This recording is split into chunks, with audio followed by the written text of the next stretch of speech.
Okay, so welcome back to the Zoom room then for another Art of Letting Go live session. Officially, we've had a very nice chat and expression.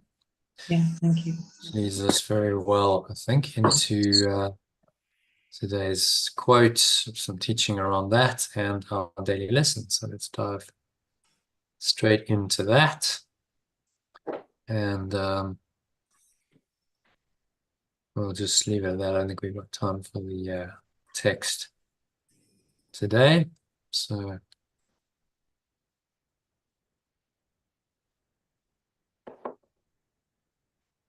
let me share my screen with you.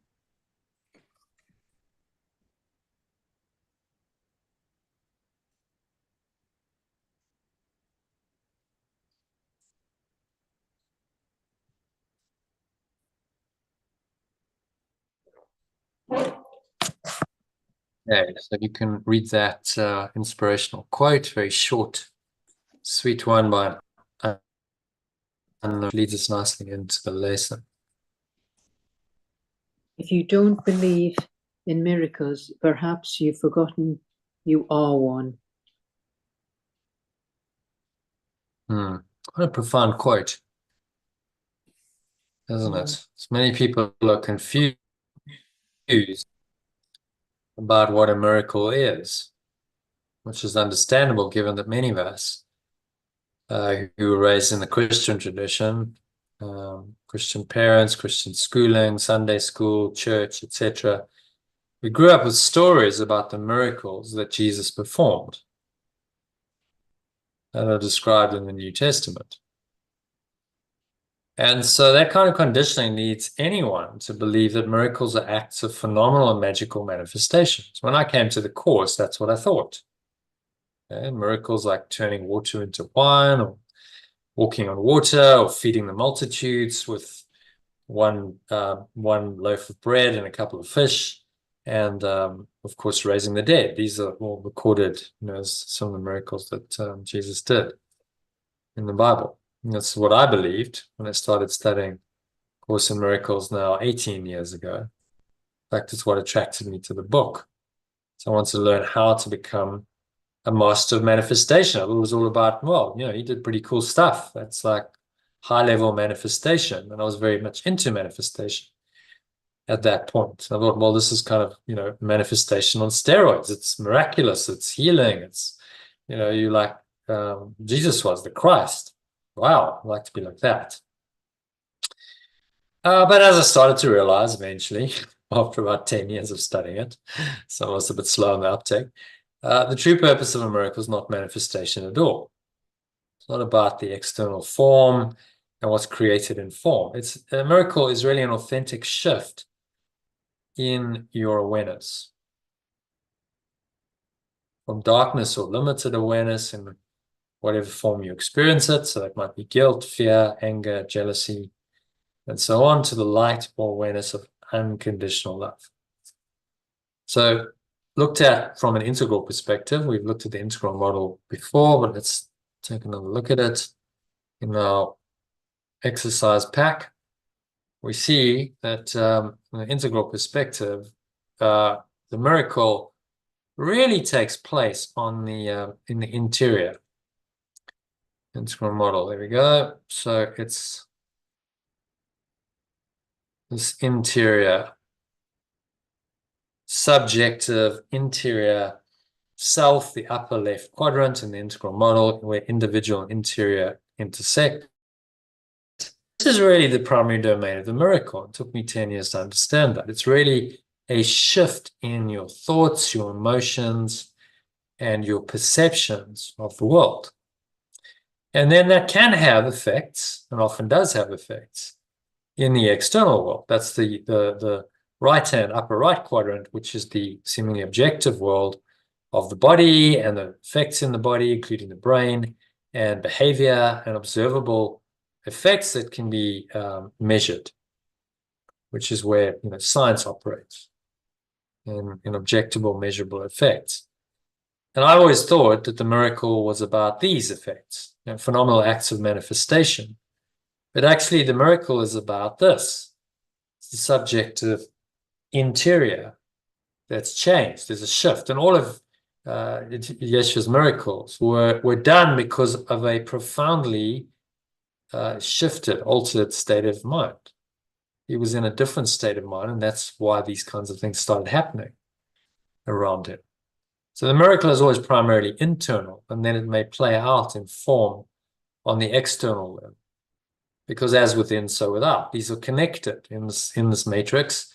The subjective interior is intimately connected to the objective exterior. And so the more you change internally, the more this tends to change. You're not demanding it, desiring it. It just tends to happen because there's this integral connection between the mind and then the body and the objective world. And we start to see that the more that we go into this domain and we find the miracle of a transformed thought system and emotions and perceptions, the more the objective world tends to change. It's like we've gone to another level, and at that level, it now has a corresponding level here, a higher level. So as you let go and you forgive, you go to a higher level in your mind, and then that awareness and that perception then has a counterpart in the external world, and so different things start happening. You might say different things and speak differently, and you get different kinds of results. And that's the most powerful way of transforming. You just change internally, you raise your level, and then you let that change perception guide you in your thoughts, your words, and your actions. Okay. So any thoughts or comments or questions about that, Elaine? No, that's clear. That's good. Thank you. Yeah. So a miracle is just a correction in perception that always leads to greater self-awareness. And ultimately what Yeshua calls the interlocking chain of miracles that will heal and bless your life the more you believe in them, will lead to full self-realization, capital self-realization, enlightenment, or awakening. However you want to phrase it, it's all the same. Which is why today's quote says that you are the true miracle. So when you don't believe in miracles, you've forgotten that you are the miracle. You are this true awareness, this awakened mind, this awakened awareness that is who you really are, and which the ego has tried to obscure with all of its dreams. Okay, so this inner transformation of mind may well lead to phenomenal acts of manifestation, things happening like described in the Bible. I've had some pretty far out things happen to me on occasion. I've experienced coins manifesting out of thin air in my wallet. Told you that story before. There was no logical physical explanation for them to be there. I'd given them away half an hour before to some street kids, and then voila, half an hour to an hour later, they're back in my wallet, and I had no idea how they got there. Course in Miracles book that I'd taken out.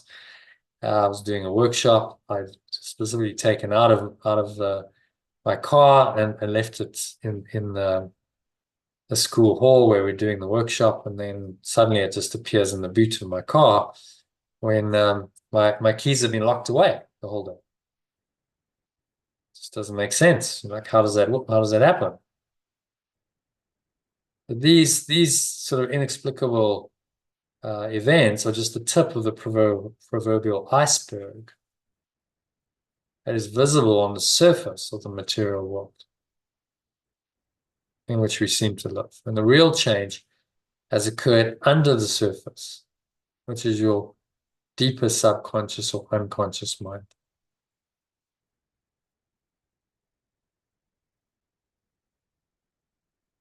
So think of an iceberg, the very tip is like that, but 90% of it is underneath surface. It's why the Titanic sank. Because the actual iceberg it hit looked small, but it was enormous underneath, and they couldn't turn it in time. and hit the iceberg and shear under the water. So in the same way, our subconscious mind is that deeper iceberg that we need to overcome. And when this unconscious mind begins to remember miracle by miracle that you are the miracle of love, you stop trying to manifest things in the external world in a vain attempt to find happiness outside you, because you realize that your true identity as love is the real miracle that offers you everything you truly desire and to which nothing in this world can compare. So you realize that anything externally isn't really going to work. It can't satisfy you. It can be an effect, but not a cause. In other words, just going for this and saying that's going to make me happy is never going to work. But if you have really changed your mind and you found your true self and authentic happiness internally, then this can extend out into the external world, and you can live a reasonably happy, peaceful life. But it's inside out rather than outside in. That's the key. Inside, subjective, inner transformation first, and then the external follows from that. Okay, so let's go back here. So I've given you a bonus recording on yesterday's workbook lesson 90 and the text reading, which is seeking and finding, all about this idea of seeking in the either with the ego or the Holy Spirit. If you seek with the ego, you'll never find the answer because it doesn't want you to find the answer. But if you seek with the Spirit, then it will help you to find the answer, which is already there in your mind.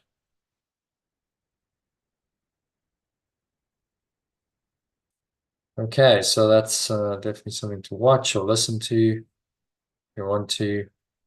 And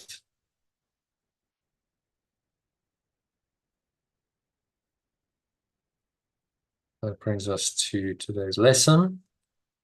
91 we're on to, so we're out of the review lessons. This is another original lesson. So let's go into Choi. Just give me a moment. Some recording going. Okay, so if you can read that, Elaine, in its original form and the alternative and the key idea. Miracles are seen in, oh, I can't see that, yellow, in light. Corrections are made in true awareness. Yeah, I think, again, that's where the value of the translation comes in, isn't it? So miracles are seen in light. It sounds lovely, but what does it actually mean?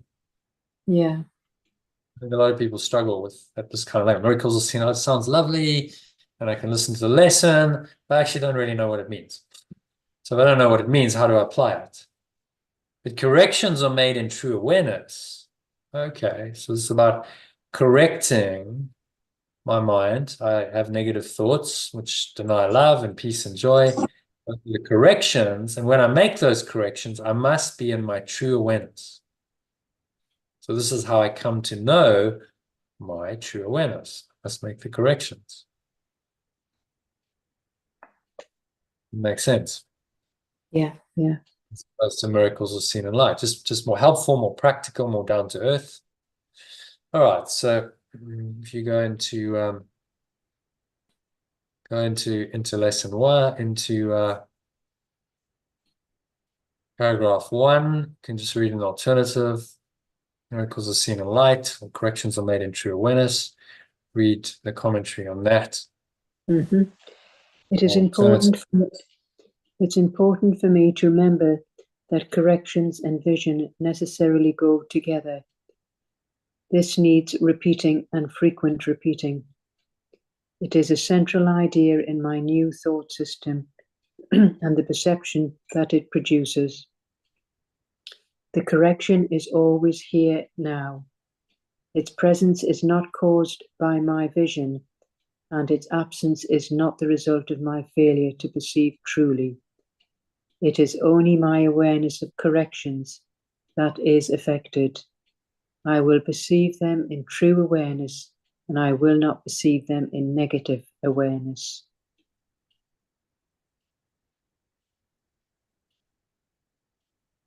Okay. So it's just saying about our corrections and vision are they go together. So we need to repeat and repeat and frequently repeat. That's what we were just talking about before. So once, twice, and 3 times is just not enough, is it? About 300 times. No, because the ego is so persistent. It is. The ego once, twice, or 3 times. The ego is like all the time, over and over. You know, it's every. Remember, you're perceiving all the time. As long as you seem to be in this world, you're perceiving. You're looking outward on the world with your senses engaged. You're perceiving.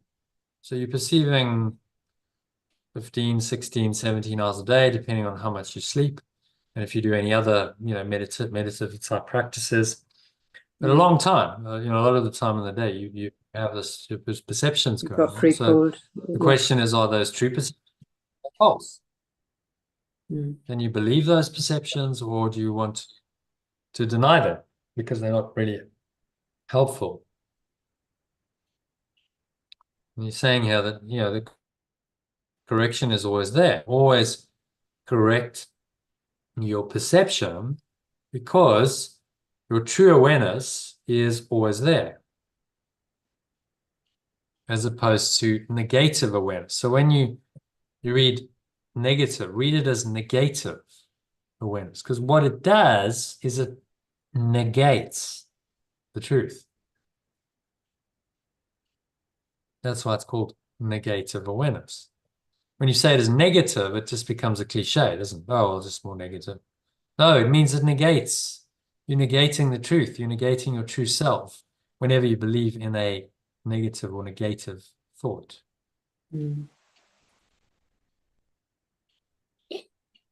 So deny the negative, deny the denial of truth. The negative is the denial of truth. Deny that denial, and you must be back in truth. We spoke about this before. 2 negatives make a positive.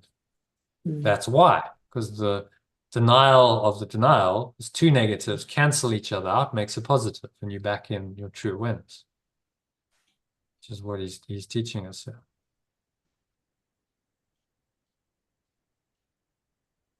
All right, so happy with number 1.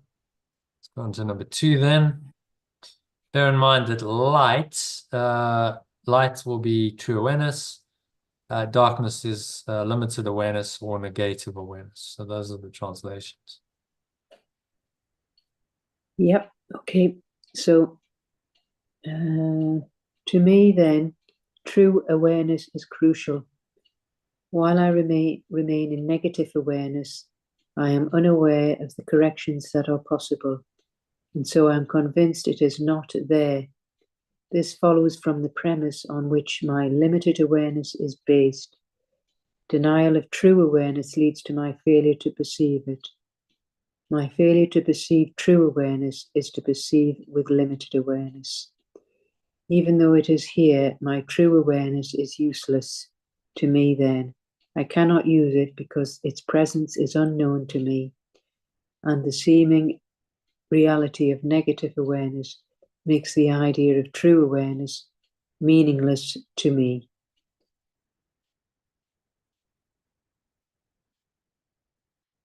Okay, thoughts on that?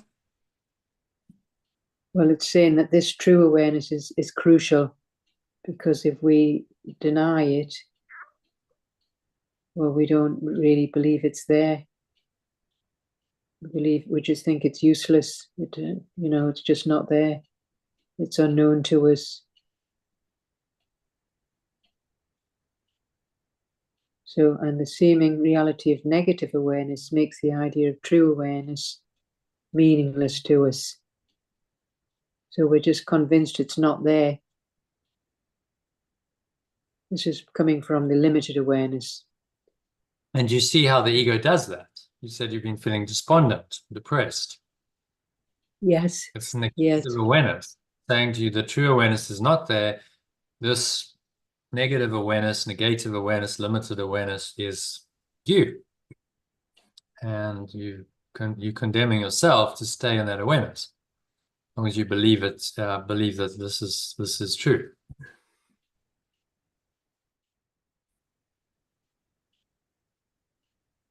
And he's saying to us, it's one or the other. I want to have both here. True awareness denies negative awareness. Negative awareness denies your true awareness. So which is it going to be? You've got to choose. This is what he's saying to us.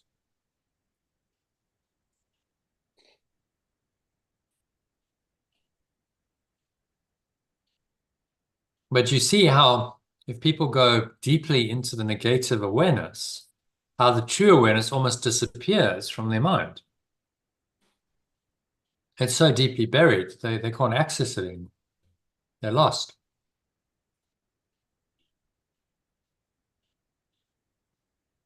In their negative awareness.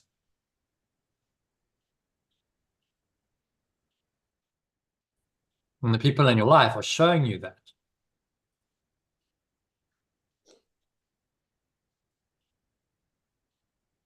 Just how lost you can be in the ego.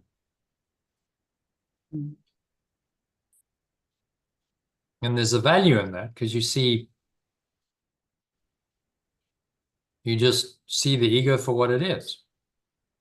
And the only intention of the ego is to keep you lost in the darkness of its negative awareness.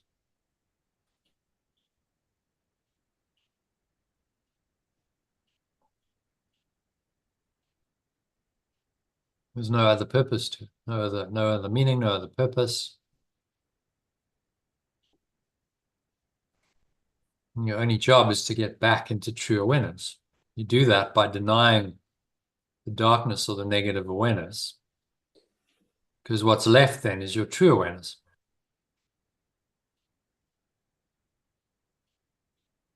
All right. Go on to number 3 then. Yeah. Told that what I do not see is there. Sounds like insanity.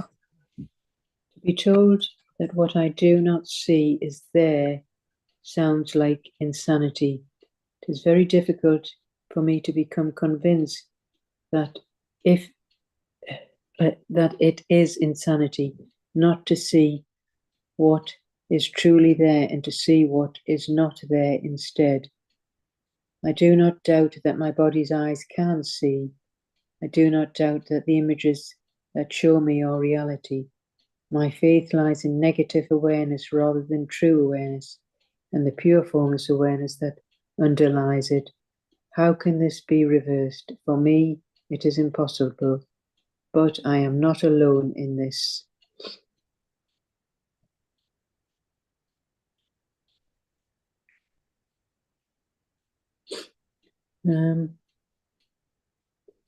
To be told what we do not see is it's just said to be told that what we do not see sounds like insanity.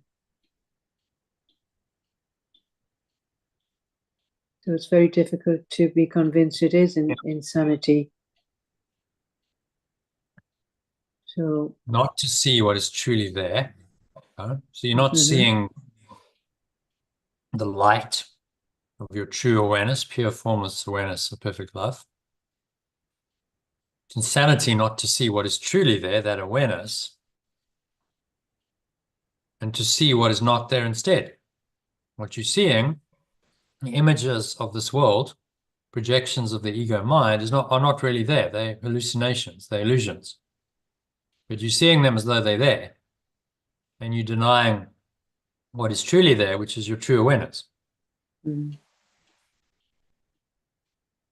And you're saying it's very difficult for you to become convinced of this fact. At the moment, I do not doubt that my body's eyes can see. For most people, that statement would be true, wouldn't it? Yeah. Well, body's eyes see. I see a world outside of me. It seems to be outside of me. How can I doubt that? And that's what I'm being shown. Surely that can't all be an illusion. But how do we know? Maybe it is. We actually have no idea how it's all produced, do we? No No, idea what's. no, And the more you go into it, the more mysterious it becomes. You're like, how does that all work?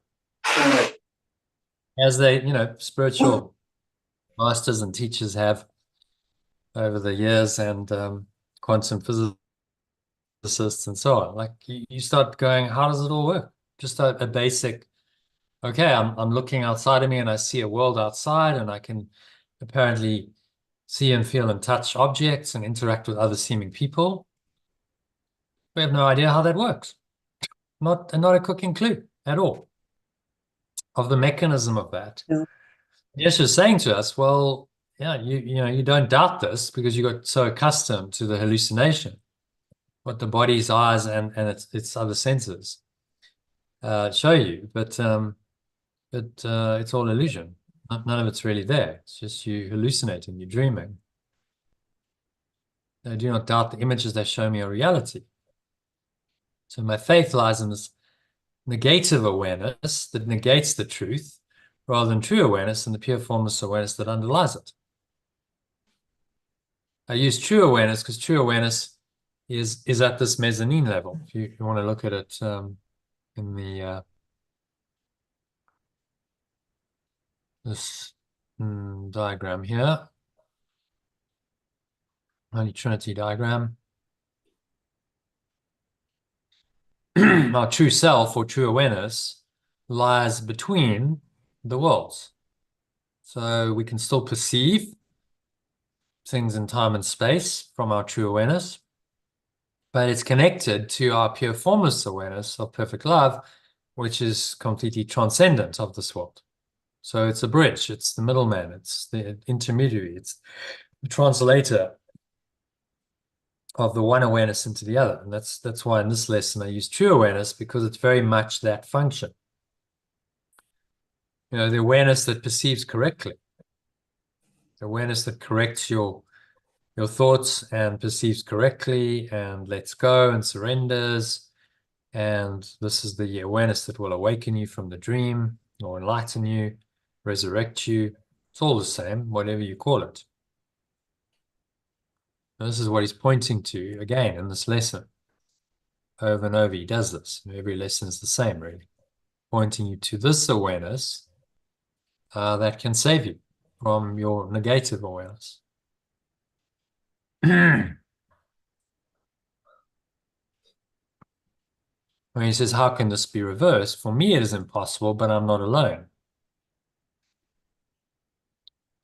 I'm not alone in this undertaking. Fortunately, I have strong support.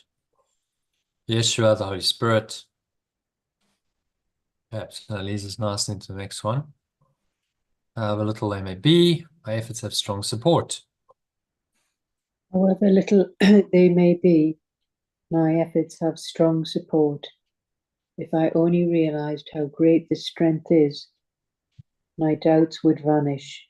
Today I will devote myself to feeling this strength. When I have left the strength in me that puts all corrections within my easy reach, I will not doubt. The corrections my sense of weakness hides will leap into my true awareness as I feel the strength in me. Right. So however little my efforts have strong support. So you're not alone. He's encouraging us, isn't he? Saying you're not alone. You might feel like your efforts are pretty puny and weak and a bit futile, because that's what the ego wants you to tell you. But but actually your efforts have strong support. This is the whole purpose of your life and of every life, this awakening. So they have the support of the Holy Spirit, which is the most powerful force in the universe. And many entities in this seemingly separate world that serve it. Yeshua being one of the prime ones, but there are others. So you have a lot of support if you would only realize it. If I only realized how great this strength is, my doubts would vanish. Huge support. You know, every spiritual, authentic spiritual teacher, practitioner, master is supporting you in this endeavor. You're not on your own.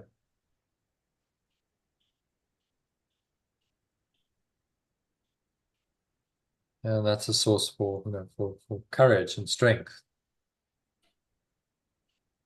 So a perfect lesson for you, really, saying just, you know, galvanize yourself and start experiencing the strength that comes from this thought system, and that will inevitably help you let go of the weakness, which is part of the despair. And if you look at the this model, let's have a look at there we go. That's what I want. The map of consciousness indicates quite well, you know, what happens at the lower levels. If you're going into apathy and despair, it's a very low level. It's level 50. Okay, only 2 below that, guilt and shame. So the ego is trying to suck you down there and keep you there. And you've seen the results of that. You know, your friend is, you know, probably rooted at that sort of level, grief. And it's a very low state of mind.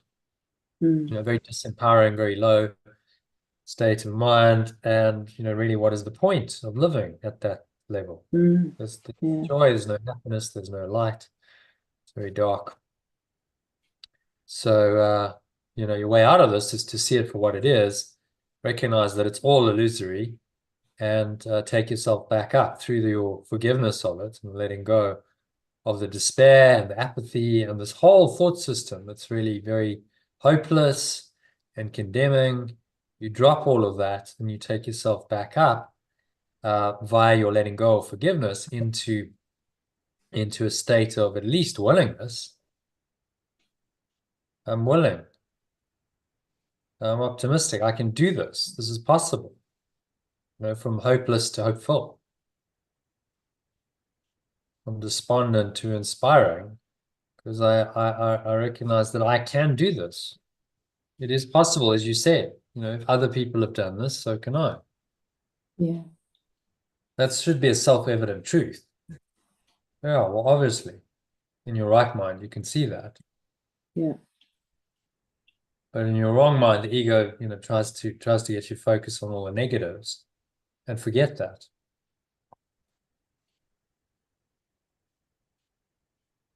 All right, so that's the map of consciousness. I think that brings us into our meditation. Yeah, so saying now, going to the practice, set aside about 10 minutes 3 times. Just read the brief instructions. So set aside a time, about 10 minutes for quiet time. You should try to leave your weakness behind. So just read from number 2 then. That'll lead us nicely. And I will accomplish this very simply as I tell myself that I am not a body. My faith goes to what I want, and I instruct my mind accordingly. My true awareness remains my teacher, and my true awareness has all the strength to do what it desires. I can escape the body if I choose. I can experience the strength in me. yeah, it's kind of affirmations, isn't it? It's just like and we say it in the first person, which is why we've translated into the first person. It becomes very affirmative. Affirmations are, as we know, a very, very powerful way of strengthening your willpower, your motivation. Because the more you state it as true, the more you start to believe it. Okay. So that brings us into the actual practice of it. You want to do a meditation to close the session? Yeah. That's good. All right. So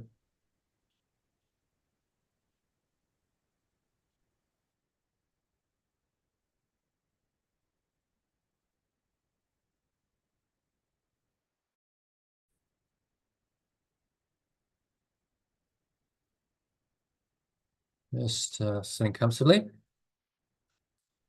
Your favorite meditation posture. Your feet shoulder width apart, your back straight. You cup your hands in your lap. Close your eyes. And you can start off by taking a nice deep breath in through the nose. So breathing in. Noticing how stomach rises, the chest rises. Subtle flow of air in through the nostrils.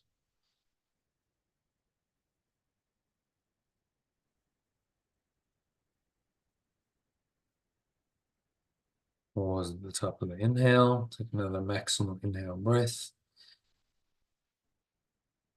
And repeat after me. Say miracles or corrections are seen in light. So Consolate says, I make corrections through my true awareness. I make corrections through my true awareness. All miracles are seen in light, the light of my true awareness. Breathe in again. Nice deep inhale breath.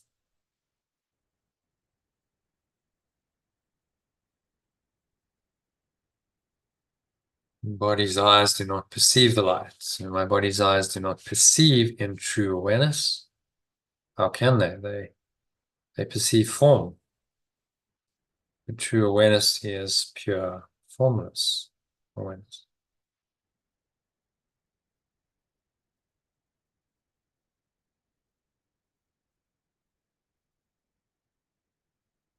The body's eyes do not perceive in true awareness, but say to yourself, I am not a body. So what am I? Ask that question, exhale to empty yourself of all knowledge of what you think you are.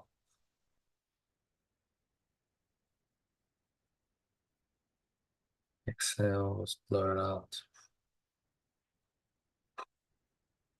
Lower stomach into the spine, expel the last remaining air out.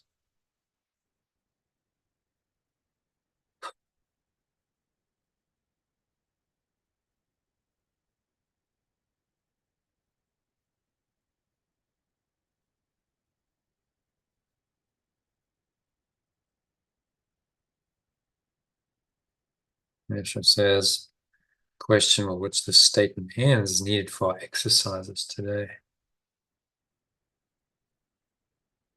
What you think you are is a belief to be undone. Saying to myself, but what I really am, as you breathe in, what I really am must be revealed to me. So when you breathe in, you just ask for it to be revealed to you. What I really am must be revealed to me.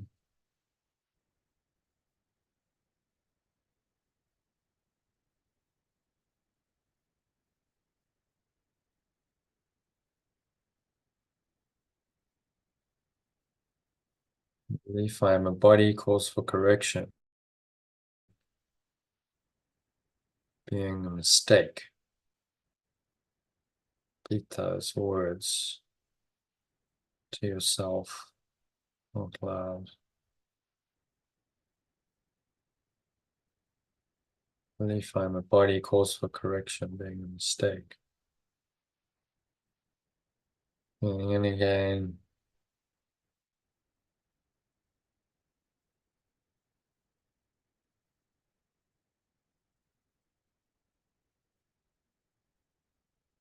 Truth of what I am calls on the strength in me to bring to my true awareness what the mistake conceals. So as you say those words, breathe in.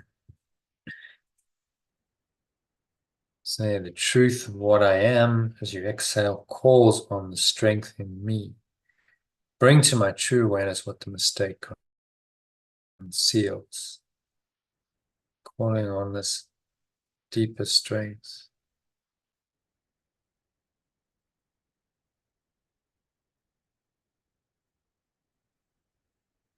Imagine breathing in the light into every pore, every cell, every muscle, every body, every part of your mind, every fiber of your being.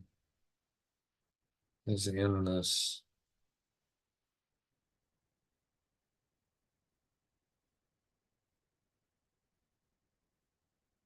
If I'm not a body, what am I? Says Yeshua.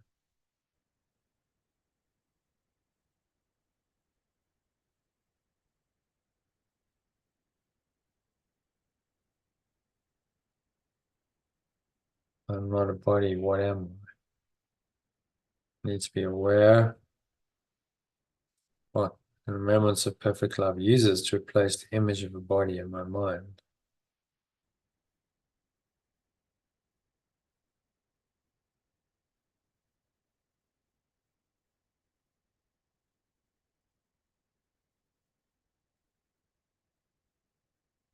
Need to feel something else to put my faith in as I lift it from my body.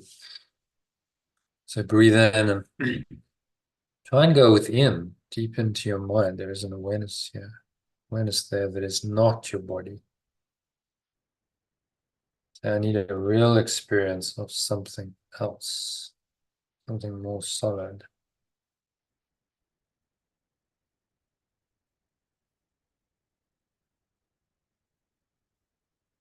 Something more solid and more sure, more worthy of my faith than really.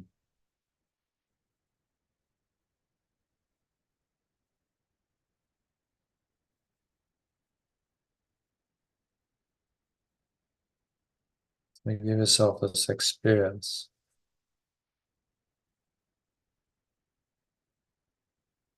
I'm not a body, what am I?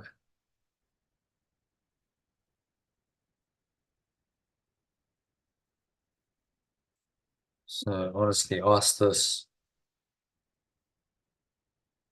and then devote some minutes to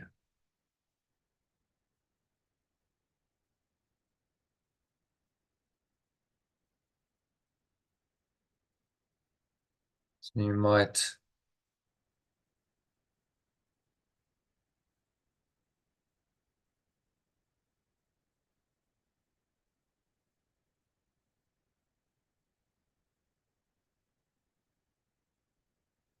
say to yourself, I am not weak. That's strong. Breathing in, and breathe in the strength. And that counteracts the weakness. You can imagine it's like a golden or white light flowing into every pore of your cell, your muscle of your body, to your heart center. You put one hand in your heart, that helps you.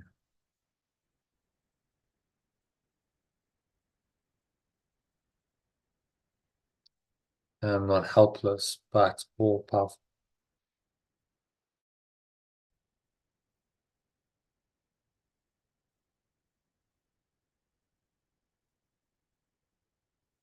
I'm not helpless, but powerful. So feel the power of this statement.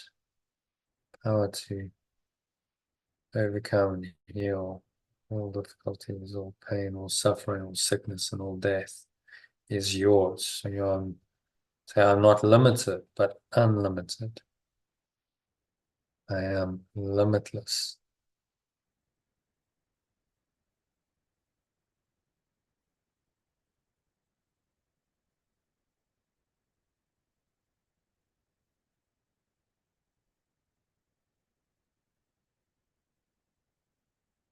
I'm not doubtful, but certain. And breathing in the light of truth. It doesn't doubt. It is absolutely certain.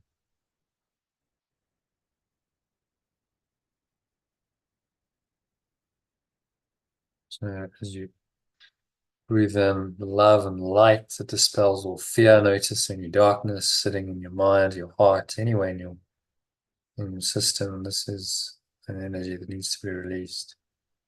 Exhale.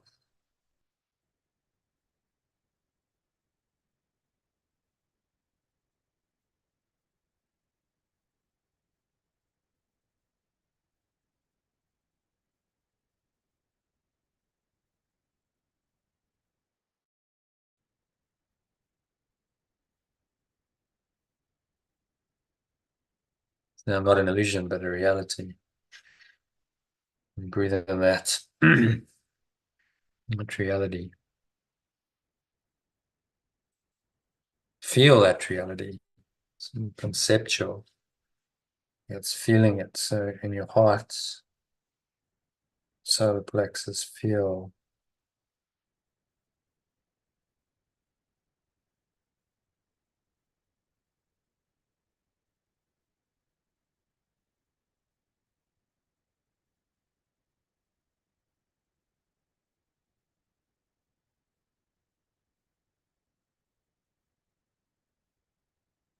So I cannot perceive truly in negative or negative awareness, but only in true awareness.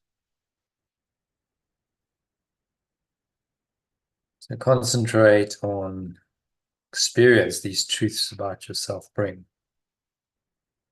Maybe you dwell on one statement. You can do that. Concentrate particularly on the experience of.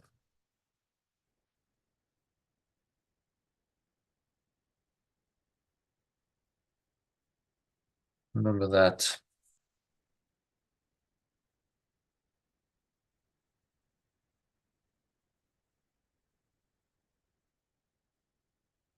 I must remember that all my sense of weakness is associated with my belief that I am a body.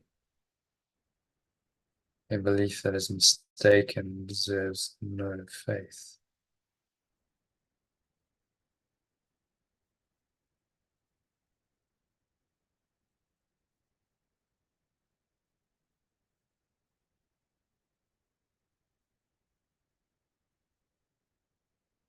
If only for a moment,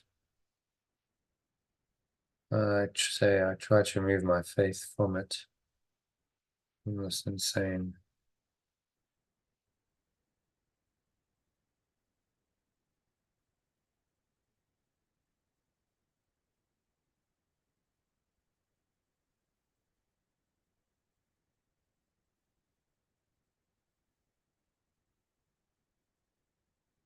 and just try and let go. Breathe in the strength, the light. You can visualize golden or white light infusing every cell, every pore, your muscle of your body if you like. And repeat these affirmations. I'm not weak, but strong. As you breathe in, put one hand in your heart.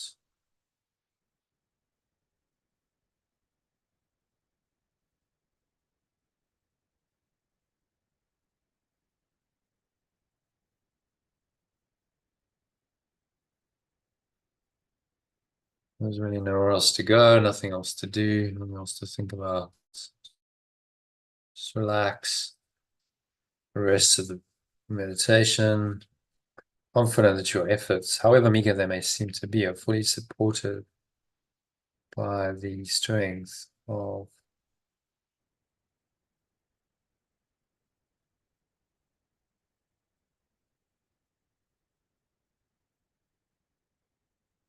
relax into the arms of God. That's what this is called.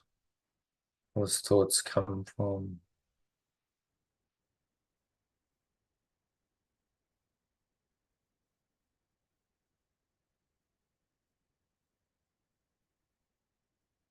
through their strong support. They'll feel the strength in me.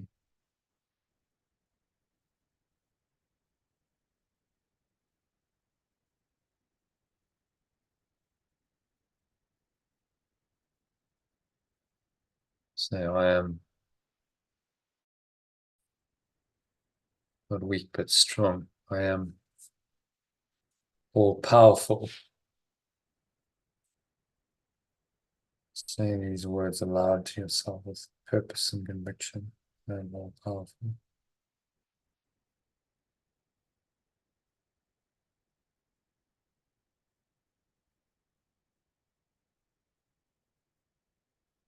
I am limitless.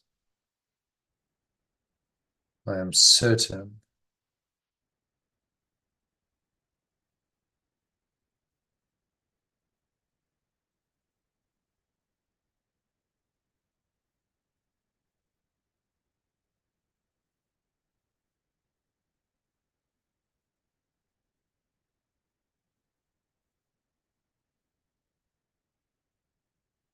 And nowhere else to go, nothing else to do, nothing else to think about.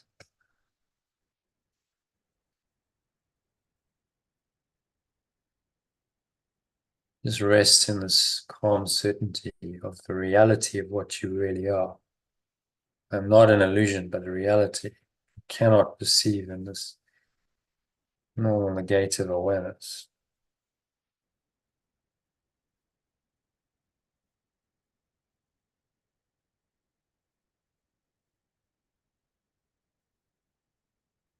Dwell in this awareness, or true awareness.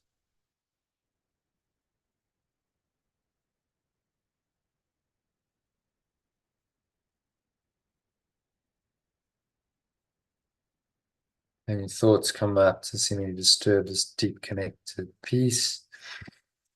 Breathe in, nice deep breath in. Imagine you breathing light in, if that helps you, a beautiful golden white light into every pore, every cell, every muscle of your body, every part of your mind, every fiber of your being. So it's integral, extends from the body through into the mind.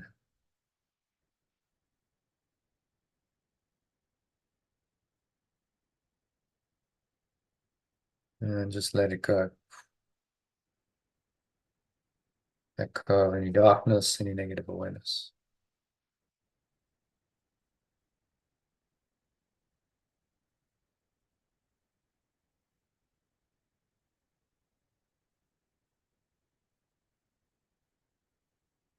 And just rest in this strong awareness.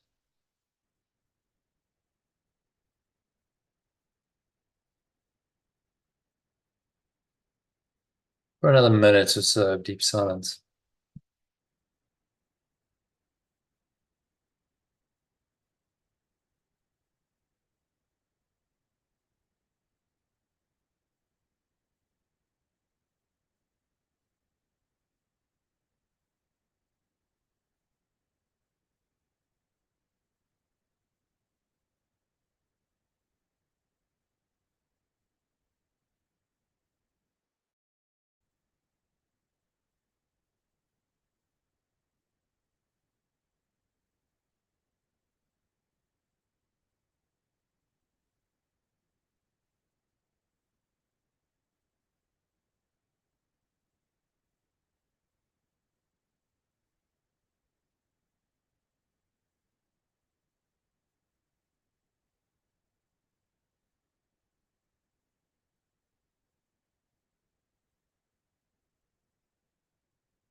So just gently coming back now.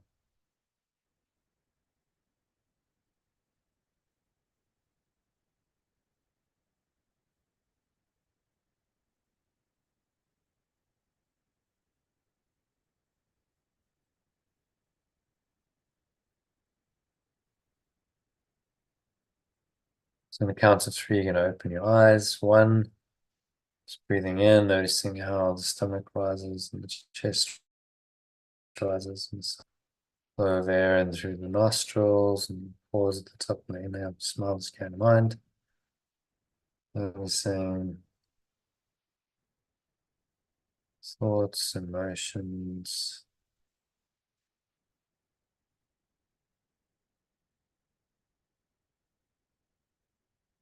related body sensations.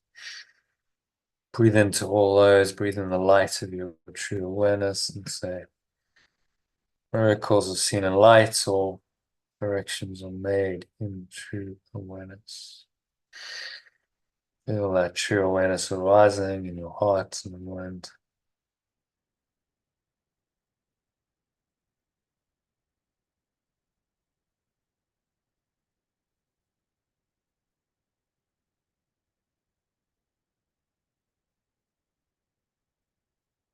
Notice any remaining blocks, negative awareness. Just notice it and then remind yourself that I can make corrections in my true awareness.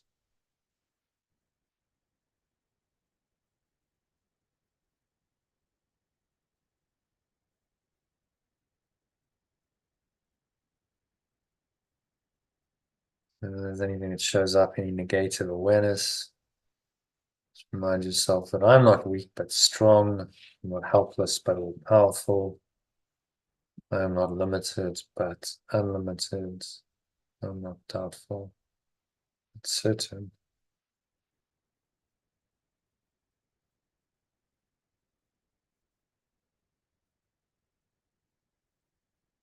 I'm not an illusion but a reality.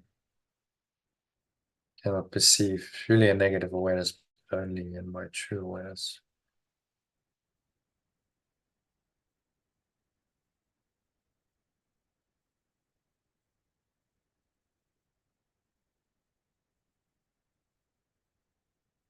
So exhale, blow out all this darkness, negative awareness like a dark cloud or black smoke, leaving you.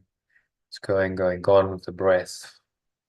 Imagine that darkness just releasing from nothingness to it.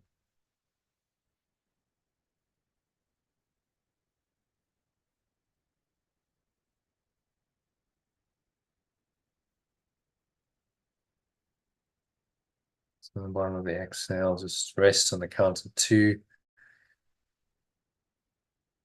Notice the weight of your body pressing down into the chair, feet touching the ground, noticing what you're feeling with your hands and touching.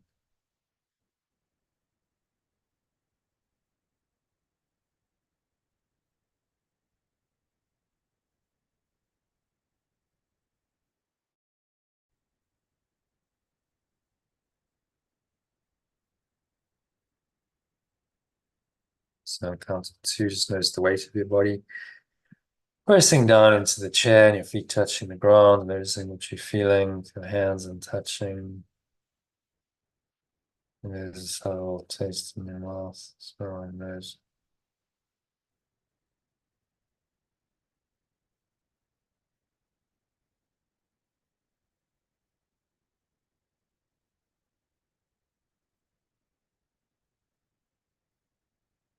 And anchor the state in.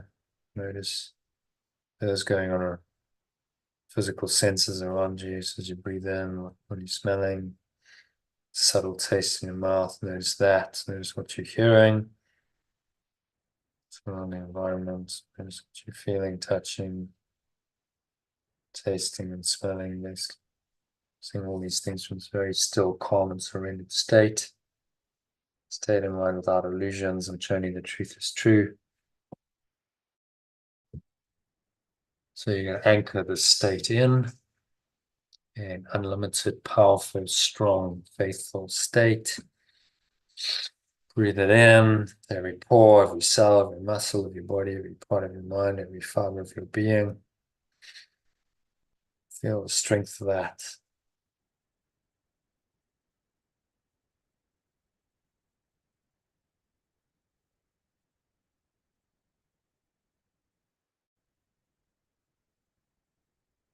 You're going to just set the intention to stay here in this very deep connected state.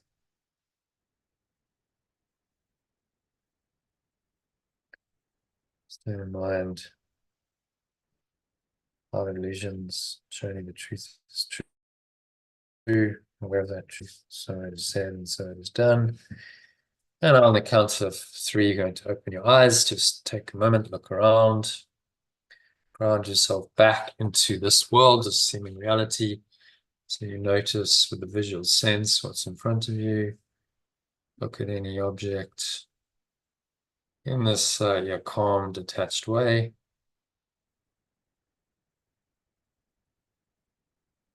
Nowhere to go, nothing else to do, just notice whatever you're observing in this very non-reactive way, non-judgmental way. Move on to something else. Notice the same underlying state of mind. So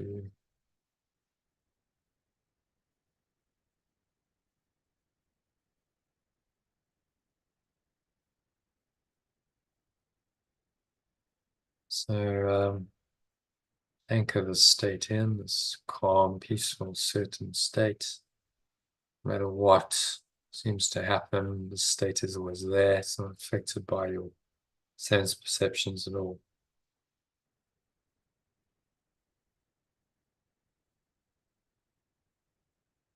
So you're going to stay anchored in the state for the rest of the evening and on into the weekend, on into the week ahead. Just calm, peaceful, powerful, connected state. Not honoring any illusions, just believing only in the truth. So it is said, and so it is done. So that brings us to the end of the meditation and of tonight's session.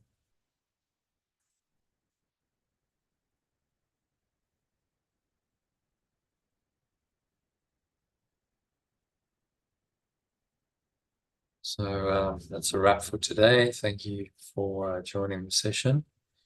Elaine, make it possible. If you enjoyed this content, then why not subscribe to the channel to get notified whenever I go live. You can also go to lifebook.com, find out more about how you do that. Also sign up to receive some mind training material every day, which I send out free, a daily quote, which showed you at the beginning of the session, an example of that, and some related teaching from me, as well as a short breath break or mini meditation to help practice the daily lesson on A Course in Miracles workbook. So yeah, all of that's free. Go to lifepool.com, sign up to receive that, and you can also join one of the live calls. I'll give you information in those Telegram messages that you'll get about the daily live sessions.